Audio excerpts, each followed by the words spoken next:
Hello, hello. I am very proud of myself that I'm back here, sitting down to actually do the thing. Feels good, not gonna lie, it feels good. Just taking it all day by day. I think this has been a weird season, but a really cool, beautiful season. When I look back at the beginning of this year, my word, if you're someone who chooses a word for the year, mine was buttery. It was buttery. And I would say that that has been an apropos word selection that I made.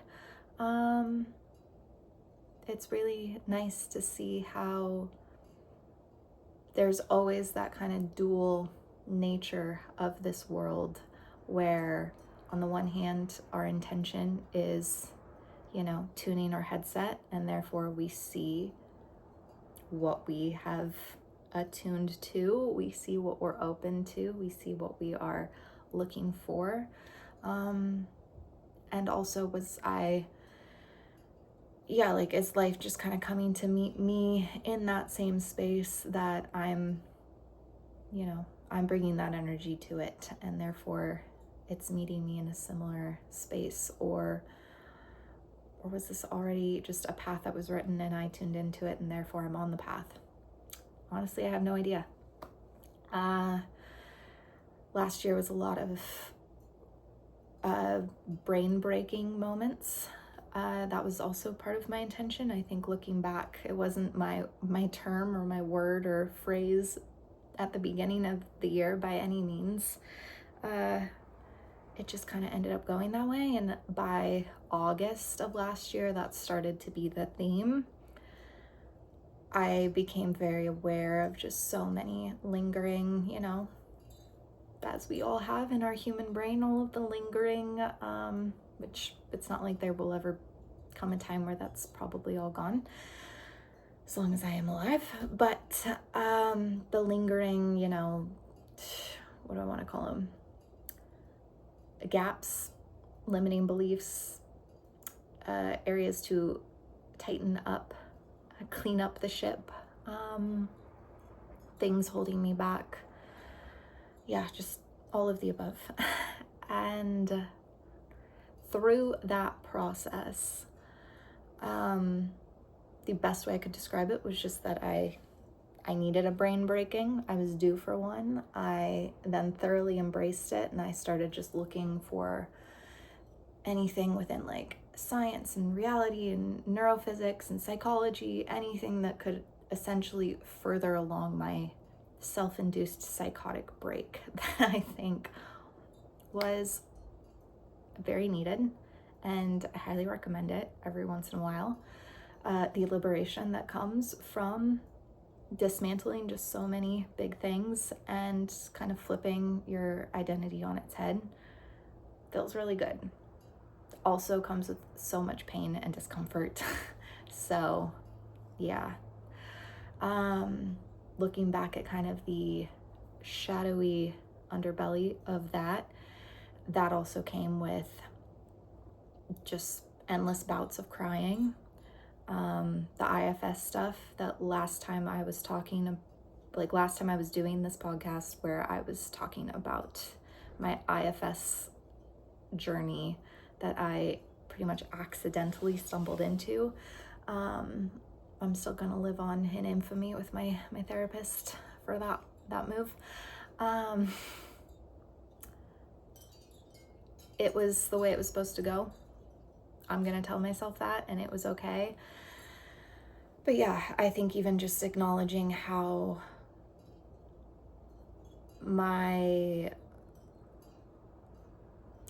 I can do anything attitude sometimes is super, empowering, and that's a really helpful, strong side of my nature coming out. And other times it is recklessness and it is impulsivity, and it is really just having such a egocentric, disconnected from God kind of approach to this world that I think I needed to swing off the deep end in order to recalibrate. But because of that and everything I unlocked really quickly, it was just so much crying that I couldn't stop. Now my dog's scratching at the door. Is she gonna stop? No, all right, 1 second. Okay, we're back. So yeah, part of the shadowy underbelly of all of that looked like a lot of endless bouts of crying and feeling very hypersensitive to a lot of subjects. And that's okay. And I'm very proud of myself with how I let that expression come through, even when it was not easy, or I was talking with people who aren't necessarily complete strangers, but distant enough where it felt extra vulnerable and sticky to be crying. And as someone who had, a stretch of time in my teens where I shut down crying and I repressed that very fully, and I took a lot of pride in my robotic self. I know that was healing and important for me. Another part was gaining some weight back, which again, I've gone through many fluctuations mentally around all of that. I, for a long time, have been so proud of the fact that first relationship I was in from like 17 to 20, I gained about 85 pounds. And then after that breakup, went through a very just, big healing focus where it was more so emotional and mental was my priority, and therefore daily walks and like lifestyle and nutritional shifts just came with the territory. And because of that, over like a 5-year stretch, I lost that extra weight. And I can see now how there was a lot of just pride in my identity from that. And yet there were a lot of things left in the like foundation that had not been addressed or acknowledged and healed. And therefore I continuously just lived in a state of body dysmorphia where, because I still have a stomach pouch, like a kangaroo pouch as I like to call it, I just saw myself as like humongous and a bunch of very, cruel, mean names that I should not be calling myself, or certainly any person on this planet. And yeah, just really seeing how, like, even as a kid, like that stomach weight was always there with me. And I was bullied a lot in pretty much after like 5th grade. I had some flurries of it earlier than that. But yeah, I moved schools several times because of it. And I, just really took on this identity in my mind, like my weight or my weirdness, the things I say, my personality basically just repels people and feels disgusting, and everyone, doesn't want to be a part of that the closer they get to me or the more they get to know me. So I am very grateful that I gained some weight back in the last year. All divinely perfect and part of the healing journey. And I think if I hadn't, what my mind initially called regressing, which I don't believe that it is, but if I hadn't swung the pendulum back a little bit this way, would I have become aware of just a lot of these, thought patterns playing out, the ways I still spoke to myself, saw myself, how I treated my body, how I felt about my body, how I felt other people saw my body, or what that then like meant to me. A lot of ways that I was just so hard on myself, or seeing where all of the, not all, but where probably in large part the masochism, were like self-sabotage and self-harm in many forms, where that sprouted from, because I just physically didn't feel safe, comfortable, accepted, okay, worthy, deserving, of safety and love and affection. And it's really nice to see those things. Also very confronting and uncomfortable, and yeah, just comes with all the feels, but better to be seen than shoved under a rug. It's my approach. So that being said, for the first time in my life, perhaps truly the first time, I feel like so many things have shifted, because there has been one very important shift that I still am in a very new season with, and therefore I don't properly know how to even bring words to it, which feels really nice, but feels weird. I'm someone who likes to have all the words and know how to explain something. And yeah, the nature of this is that it's a humbling, and that's good. So, as someone who had meditated many, many times in her life, I was meditating about maybe like a month and a half, close to 2 months ago at this point. I mean, gosh, time's moving weird, so it's probably like 2 months out at this point. Sorry. My dog is just making a fort in my bed, and she's burrowing herself under all of the sheets.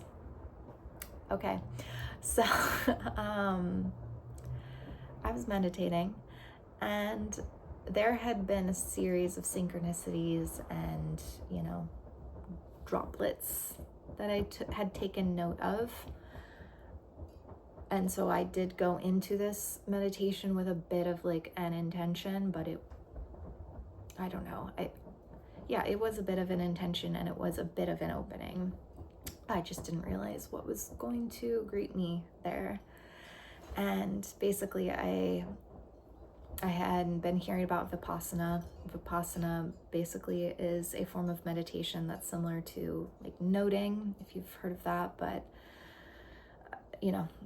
a lot that could be said around it. All I'm going to say is that you're essentially sitting in silence, trying to stay very still, and you are kind of labeling when you are thinking. So instead of actually just aiming for silence, like and again, this is someone who is not trained. I've not been to a Vipassana retreat. I am picking this up from what I've read and learned.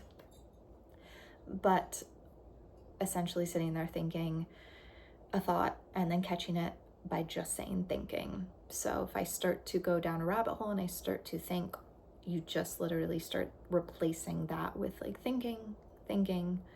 Or if I would just really start to feel something strong, I would go, oh, feeling. So it's just kind of like a catch and bring back. So you start to spiral, and then you just catch it and bring back thinking. So whole process, very helpful. I enjoy it. But again, that was during when I first started to unpack just the Vipassana part. There was a lot of like endless tears, seemingly endless tears. I would give myself,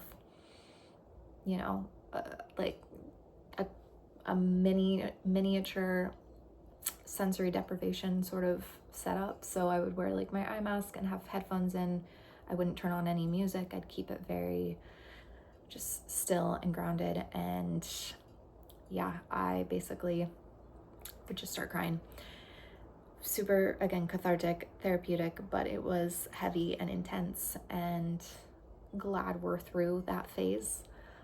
But I then wanted to tack on some kind of like basically other anchors so that it felt like the meditation had movement to me, I guess is what I was craving.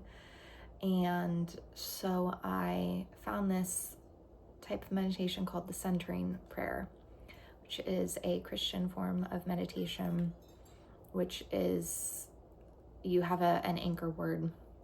you come back to that anchor word. So very similar to Vipassana, as far as just kind of the catch and release, bring back.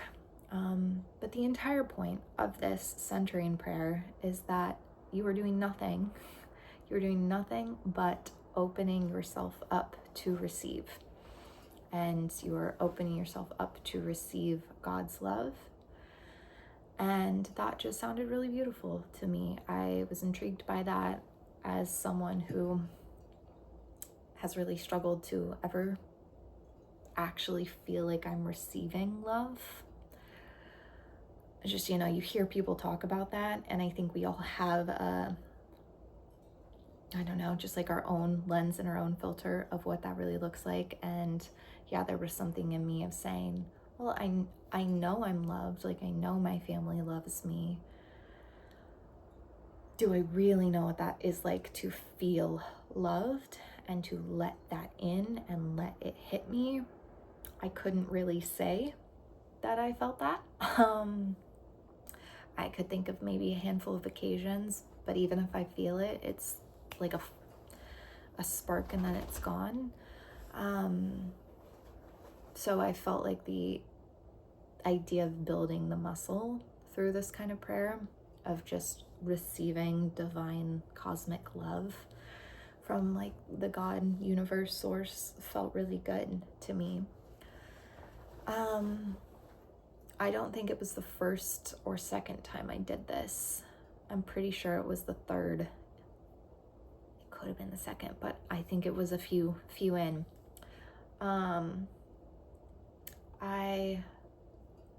I don't know. I experienced an actual opening and all I can say is that it was like what we're either going to call my crown chakra, or just basically my head space up here opened up. And again, it sounds strange, but all of these, I guess, moments sound strange when we put words to them. So it felt like a hand was reaching in and like holding my brain was all it felt like it. Felt like someone was like massaging my brain. And even when I talk about it now, I can feel that. Maybe just like, you know, that image of like your partner or a parent, like if you're a little kid, like someone putting their hand on your head and just kind of being like, you know, I'm here, it's okay. And I just felt this love and this warmth rush through me that I have never felt before. And it was so good. It was so good. So to me, what I experienced, what I took away from that was that was a direct experience with God. And again, as someone who has intellectualized her spirituality for a very long time, yeah, I don't think I was experientially like ready for what that was really gonna feel like. It was really nice. It was really nice. Oof. So after that point, I feel like I have undergone what I can only say is some kind of healing in my brain. You know, back when I started working with my therapist a couple years ago, I was, you know, diagnosed. I don't mean to use air quotes to in any way like devalue a diagnosis, because I do believe that they're very helpful and important for like context, but I also feel like they can be confining or labeling, or feel like they, you know, were doomed in some way to be stuck, especially with anything personality related. And I was diagnosed with OCPD, which is obsessive compulsive personality disorder. And generalized anxiety, OCD, especially tied to my phobia with hair, which has been like a lifelong thing. And there's just always been so much noise in my head.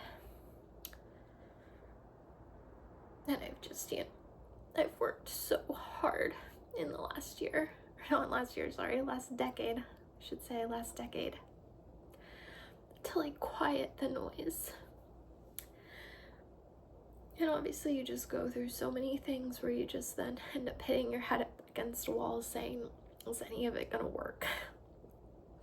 And I'm really proud of the fact that like years ago I did find this strength within to commit to like trying so many things, and trying the medication path, trying the not medication path, trying the journaling, trying the meditation in all of the forms, trying the talk therapy, trying expressing myself with the music and performing and overcoming those fears, like whatever I could do to just express and rewire and build trust and safety with myself, because that was really important to me.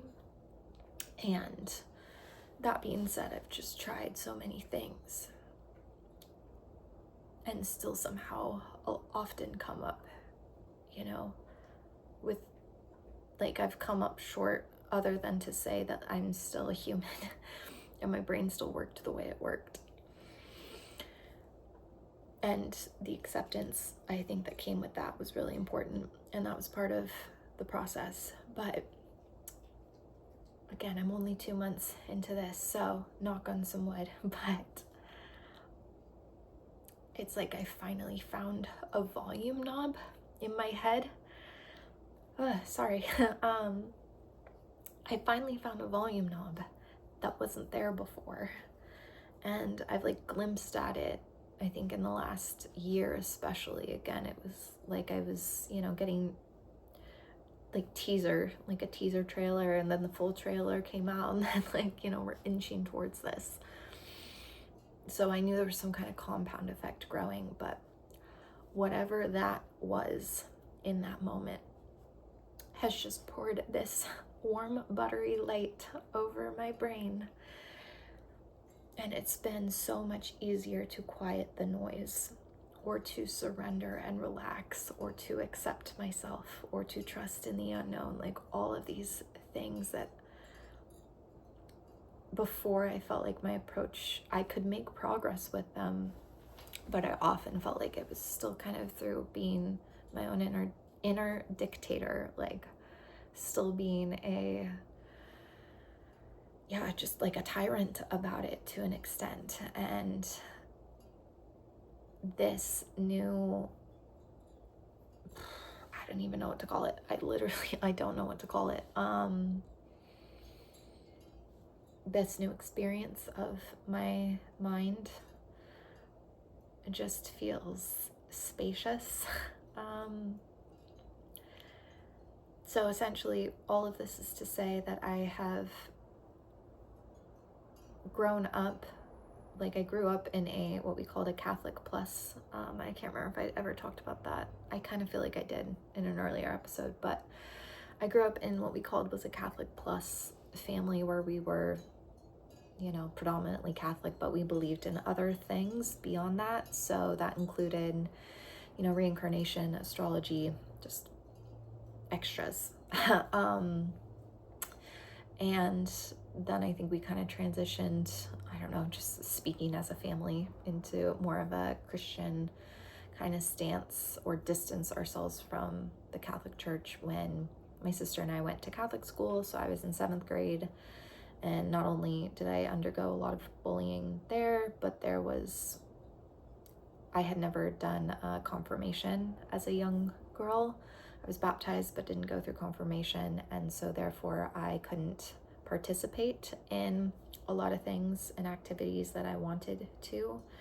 I very badly wanted to be an altar girl with some of my friends. I wanted to be a lectern and get up and literally read at mass in front of the entire school. Like I always had public speaking in my bones, and I really wanted to do that. And in 7th grade, was when I was there. long story short, just a couple, I think it was a couple days, like I had signed up for the program. They had assigned out different Psalms that we were going to be reading. So I had mine. I was learning my like lines essentially, you know, trying to be prepared and memorize it, and at least feel like I would, you know, go up, knowing I was confident in it. I don't know.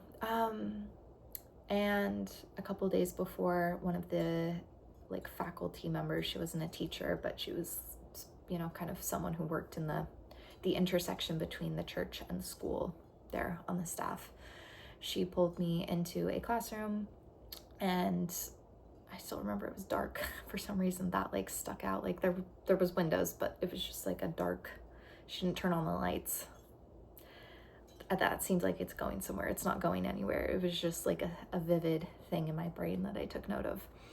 Anyways, she sits me down and says that basically I am quote unquote not Catholic enough, was the like kind of vibe of it, that because I hadn't gone through confirmation that they've changed their mind, and they initially said I couldn't be an altar girl, but I could do the lectern reading, and now that was no longer the case, and that's, you know, fair. That was their decision to make.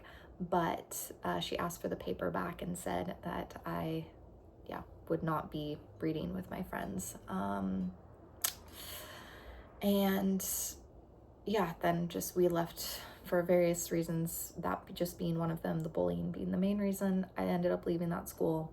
When we left that school, we stopped going to that church, and I think that's kind of when we stopped really closely identifying as a family with the Catholic Church. But yeah, I mean, the term God was always around, and I remember talking to my first boyfriend, again, that like 17 to 20-year-old relationship, and he like, that was one of the only things I ever brought up as far as like an issue to work through or something that like bugged me. And it was that he was making, you know, a lot of classic teenage boy jokes about Jesus. And I asked him to just not make those when I was around, that they made me very uncomfortable. And it's like, I really don't care if you make them on your own. You're gonna do what you're gonna do. Just like, don't make those around me, please. And it's funny because at that point in time, I wasn't a practicing Christian. I didn't overly identify with, just anything within the faith.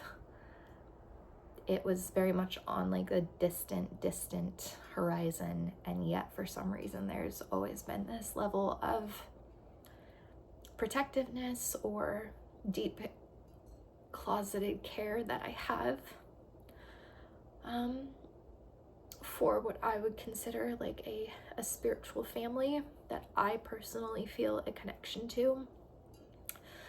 I'm not in the faith in, again, any kind of practicing way right now that's, you know, would assign me to any particular religion.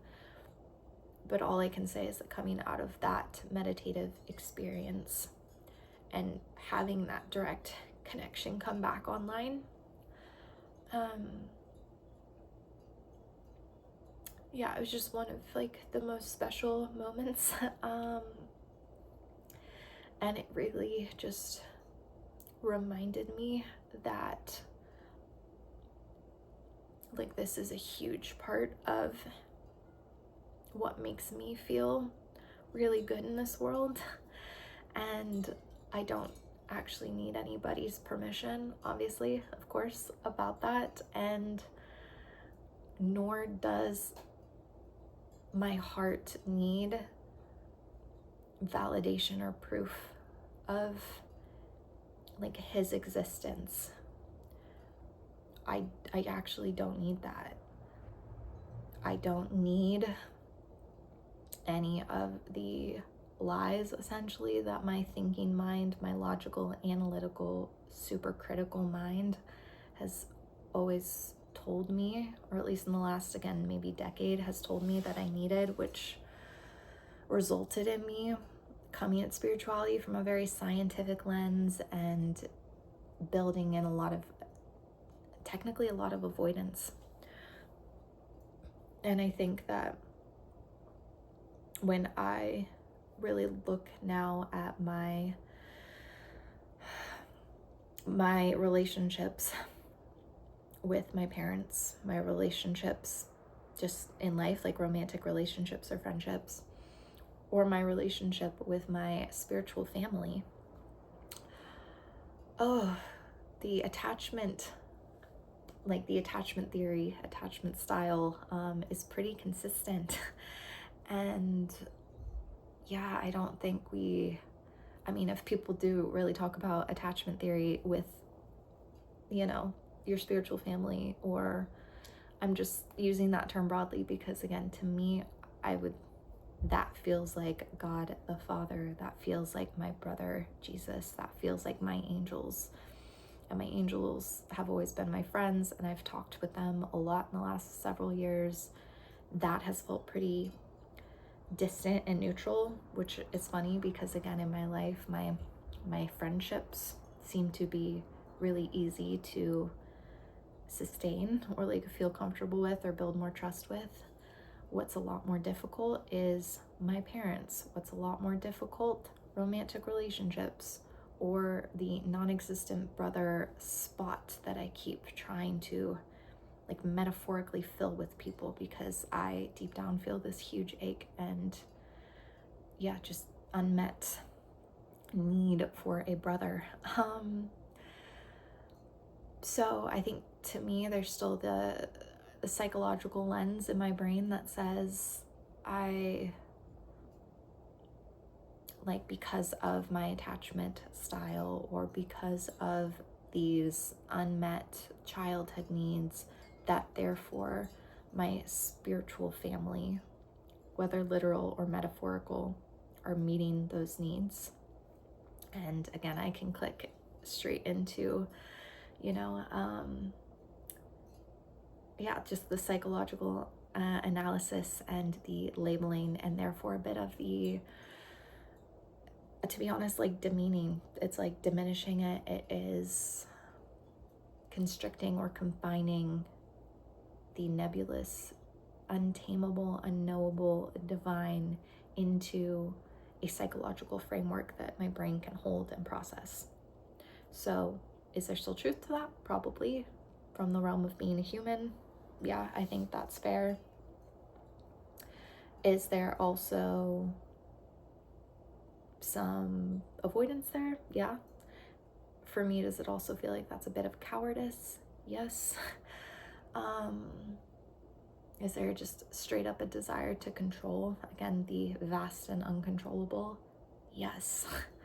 So again, I think that one of the most beautiful things about this season for me has been the deep humbling that is coming from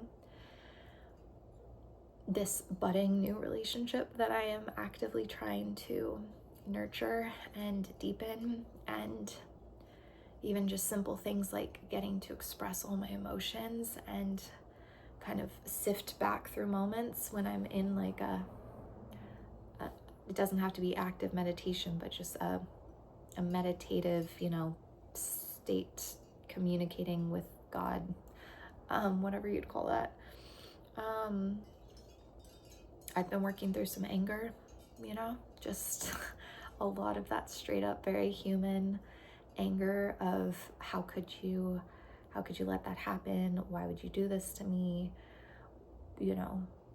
Just, getting out like those temper tantrums, like those childhood temper tantrums that needed to be expressed, and then coming through that and truly feeling like that love hasn't gone anywhere and it's still just as strong, and it's still just as ever present, and it's still holding me. Like, it's so simple. It's so simple, and yet that's so mind-blowing to, my fear-based, logical, controlling ego. It is. And again, that's okay, because that's just where we're at in the process. And I am very much still in this process, but I can tell that there's going to be a lot of healing that comes through, like healing of my human relationships, that comes through healing my relationships with my divine family. And I think using, not like I'm using them, but like, using,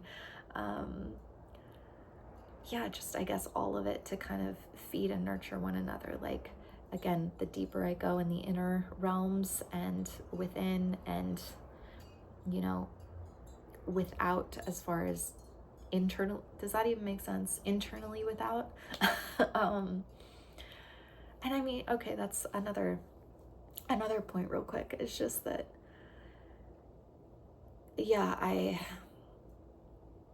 I think I really struggled with this when I'd hear other people talk about it, from being on, I don't know, I don't want to say sides, it's not being on a different side, but from kind of seemingly standing on the side of the hardcore spiritual, not religious perspective, where it's all self-directed manifestation. It's all, I am God and I am the one, and I still inherently therefore feel alone. Like, there is a lot of communication, or a lot of language. There's a lot of language of still being connected to everybody, so you know that you are. And again, there's a lot of people who still sink into their heart space and do connect, I think, from a very pure, interconnected, interdependent kind of way that's creates a lot of light and a lot of beauty. So I'm not going to personally knock that at all. But there is just, something extra kind of sweet and painful and stretchy to the ego and to the mind when God is personified or externalized as far as separate from the ego thinking mind. Because I see how in my personal spiritual path, there was still a lot of my best intentions, my most loving intentions, still being hijacked by that self-serving, fear-based, separate-minded ego. So again, I think personally it's all part of the path, and I think one of the most beautiful things I've been going back to A Course in Miracles, which I had started nearly a decade ago, probably a couple pages in, to be honest. But I'm fully, properly, it's done here, deeply reading it, and it has just been meeting me right where I'm at. And it talks a lot about the level corrections that we all, receive, or that we need to have a level of healing or a level of miracle that meets us where we're at. And it talks about how there's no level of difficulty in our spiritual family, our brother, our father, our angels, whoever, our mother, the goddess, whatever term floats your boat, but that there is no hierarchy of difficulty for them, but there is a lot of, perceived hierarchy in our human experience, and how space and time obviously creates differentiation. So to me, that has been a very, again, helpful and healing, kind of calming perspective to bring in, and give myself essentially grace and compassion for saying, I didn't know at that stage, and that's okay. And I still don't know many things at this stage, and that's okay. So I think that just seeing how the nuggets were always there, the seeds were always there, that love for God has always been in me. And I've learned too much about too many religions that I have so much love for pretty much every religion that I have spent any time researching, which, pretty much includes, for me right now in my life, I hope to learn a lot more, but that includes Catholicism, Christianity, Buddhism, Hinduism, just even things within mythology, or like polytheism, so the Greek gods, the Egyptian gods, just like, yeah, or multifaceted structures, and seeing the overlays of, myth in any philosophy or religion, and the clearly inextricable divine thread that somehow connects every religion, sharing the same, principles. But that being said, for me, there is richness here. Like, there is fruit here, and I finally feel like I get it when people talk about that, that the fruit is really good. And maybe that, like, I don't know, I don't know how it's all gonna evolve.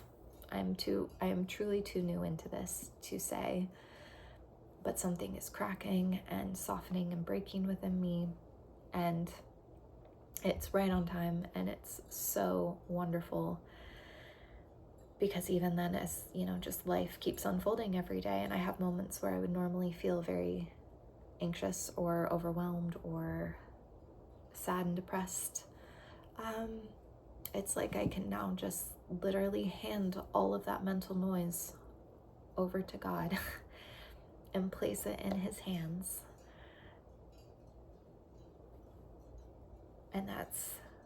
And then everything just kind of goes quiet. I don't know how else to describe it. That's just how it's feeling right now. It's like everything just comes to a peaceful kind of, moment. And that is really nice.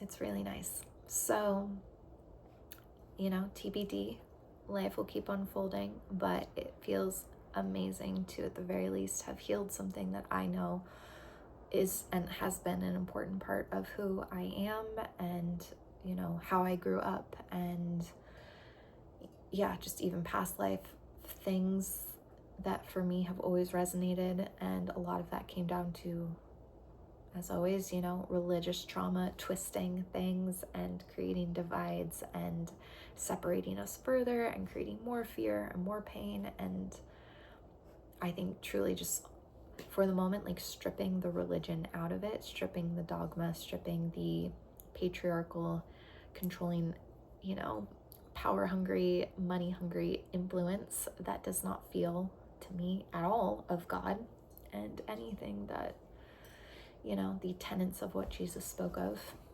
does not smell or feel anything like that. And just coming back to true, direct relationship, saying that, if this is all available to me as emotional and mental support, then it's always been there, and it always will.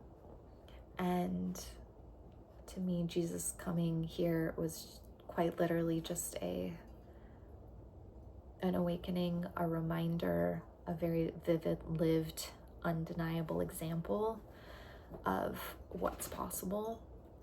And I think for so many years, I really loved and resonated with Joe Dispenza's work for pretty much all the same reasons, because the deeper you go into his work and all the testimonials, it's like the healings are miraculous. The science tracks, like, we're getting consistently more and more data and research and studies that absolutely back up everything he's been working on, and many others like him out there. So it's not like he's doing anything new, nor do I think Jesus was doing anything new, but there was a lived example, a lived example of not come and worship me like I am an ego who needs your submission, but truly, like, come and only worship the love and the light, and like that those higher realms of thought, the higher realms of frequency, because that is life-giving, and that is what's eternal. And worshiping the illusions of this world, like, money and just desire and gluttony, all the things that I know I and most humans have fallen victim to, and we've all tried them on for size, and they cause stress and anxiety and fear and they leave us so empty. Like, they leave us so lacking. And yeah, again, just no matter which way you slice it, as far as all of those roads lead to dead ends. It doesn't mean that we don't still live a human life that is full of dreams or desires or anxieties or fears. But I think there's something so beautiful right now of just kind of reigniting the part of my brain that somehow, some way actually does know how to surrender and trust. When I lived so deeply in a state of control and fear and anxiety for so long, that feeling a miraculous healing unfold, because I now have a door open where I closed it. You know, I shut that door, I locked it, and I walked away. God didn't go anywhere. That love didn't go anywhere.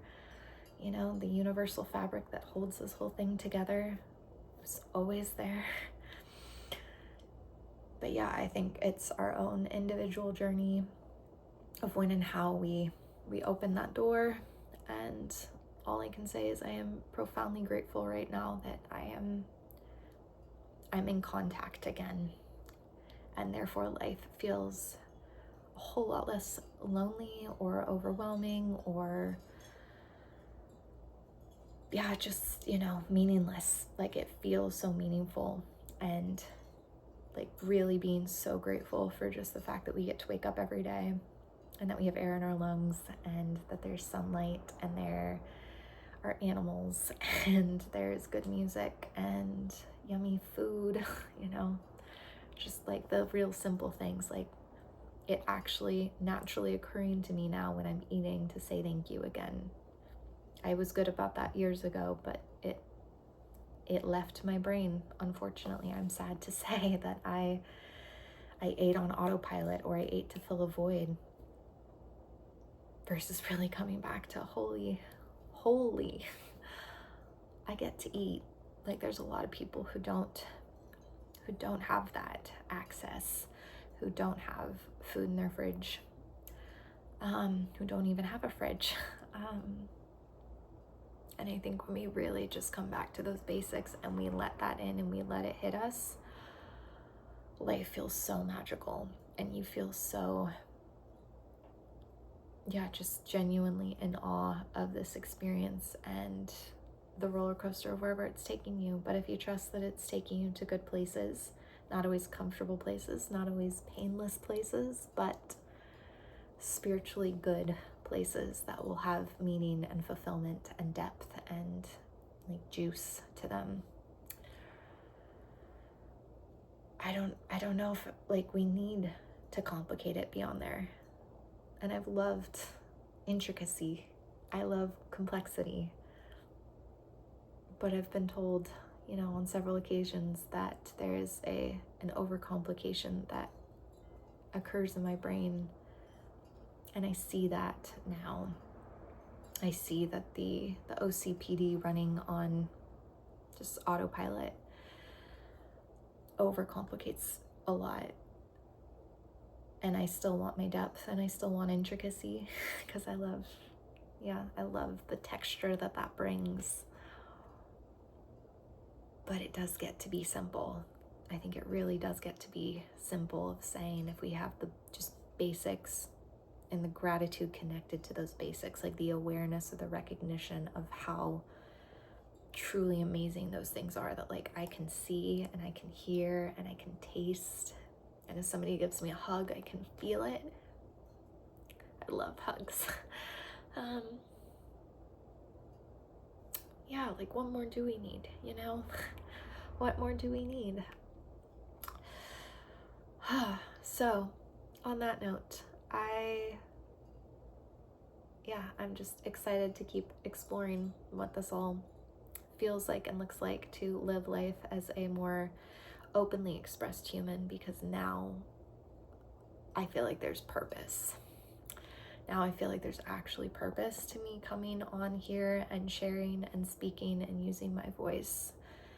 I see how when you are living your life in service of something that you really believe in, it's so much easier to just get out of your own way, or get out from underneath the ego and the pride and the shame, or the, just all like these sticky human feelings that keep us trapped, or keep us stuck and keep us frozen. And it is so liberating to just say, I'm gonna just not let the voices of my prideful, scared ego stop me. I'm not going to think unkindly about myself, and when that voice is there, and I will expect it to be there, I just won't listen to it. Like, I won't honor that voice, I won't praise that voice. I won't give that voice power. I'll give that voice compassion, understanding. It can be there until it just naturally goes quiet. But I think the more that I keep turning my head towards the loving, empowering voice that says, I am here for a reason. I do have something to share. It doesn't need to be the most revolutionary thing. And, it just, it doesn't need to change the whole world. But if it is like getting out of my own way of blocking my light to say that I do have light, and that maybe that actually belongs here in the fabric of society right now, and that maybe that could bring light to one other person, and they can therefore get out of their own way and bring their light to one other person. And we have this whole domino effect of people getting out of their way and not listening to the fearful, egocentric voices that care so much about what other people think about us, and instead say, what do I have to give? What do I have to contribute? What do I have to share? And I'm going to honor that above all, regardless of literally any of the noise that could stop me. I'm just gonna get out there and put this on the table, because I believe in that, and I believe that's my role to play. And the comforting excuses in our head, they're so seductive. Like, it's so seductive to just literally think, I don't matter. My voice doesn't matter. It's self-indulgent to do these things. Who needs to create? We, can blame it all on AI now. Like, who needs to hear it? And the thing is like, I know I wouldn't be where I'm at. And I really love how far I've come and where I'm at and how my life feels, because of so many random women that I've listened to over the last decade. I would literally not be here if it wasn't for them sharing their stories, inspiring me, motivating me, reminding me what's possible, giving me alternative ways to think about things, them opening up something in my brain, even if it's something that I vehemently disagree with, even if it's through the opposition. That is still helpful. That is still important and powerful. And just seeing somebody be open and liberated and creatively expressed is infectious. And I'm so grateful to them. I'm so deeply grateful that God's love moved through them enough that they had the courage to take those scary leaps. And I would like to let divine love move through me and speak through me, so that I get out of my own way and I actually show up consistently from devotion. I would like to demonstrate to myself, to the world, and to all of those above and beyond that I can be committed here, that I am capable of that commitment in service to something that I love, which we'll go into that in another episode, because there is a nucleus at the heart of all of this. There is something that I am working toward with sharing, but God comes first and love comes first, and this is an important part of the story that's getting me there. So I needed to address this first before we get to that chapter. But yeah, it all feels easier is not necessarily the right word, because it's still hard getting on here and sharing and setting this time aside and working through any of the negative thoughts that arise while I'm literally sitting here talking, and pushing past that is tough. Going to the gym this morning was tough. Like, all of the things that I'm doing, you know, to love myself and take care of myself and nurture myself and push myself for the sake of things that I love is tough work. And yet it's so meaningful and it's so important. And I know future me is going to thank me so much for showing up. So I know I was trying to end this a minute ago, but I will actually end it now and leave you on the note that if there is anything that you can do, no matter how small, that your future self would thank you for, I really encourage you to do it today.